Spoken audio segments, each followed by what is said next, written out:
An internal government document reveals contradictions in what China's Communist Party members are allowed to do and what's laid out in their constitution.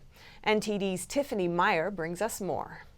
As a member of the Chinese Communist Party, what aren't you allowed to do? An internal document from May 20th shows the party is trying to control every word and thought of its citizens. The document listed 20 restrictions for Communist Party members and demands that they carefully control their words and actions even outside of working hours. Any violation of the rules will result in severe punishment. Some of the restrictions are related to consuming media. The document forbids party members from visiting illegal or reactionary websites. According to China, that includes Twitter and YouTube. All English mainstream media also aren't accessible. That's unless you get special permission from authorities, like China's 50-cent army, who are assigned to spread CCP propaganda on Twitter, or certain officials tasked with carrying out the so-called wolf warrior policy against the Western world. Another rule bans tuning into overseas reactionary radio and TV programs. For decades, these signals from BBC and Voice of America have been disrupted by the CCP. No American TV programs reach normal Chinese households either.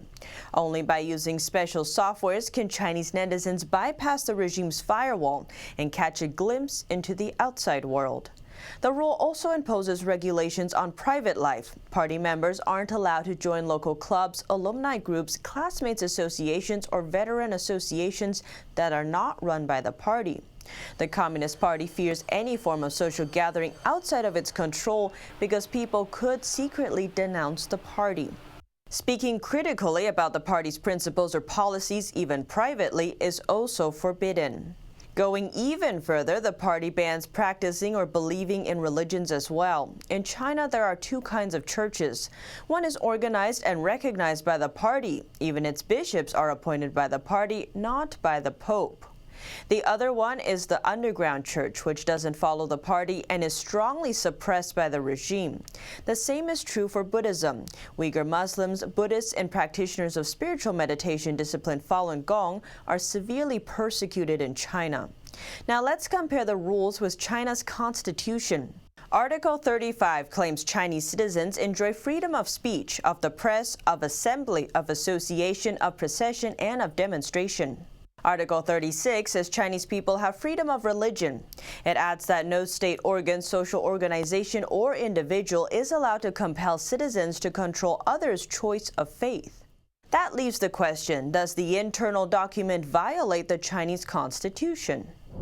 New documents filed with the U.S. Department of Justice reveal a Chinese propaganda outlet paid the Washington Post and the Wall Street Journal millions of dollars to run propaganda ads that look like news reports.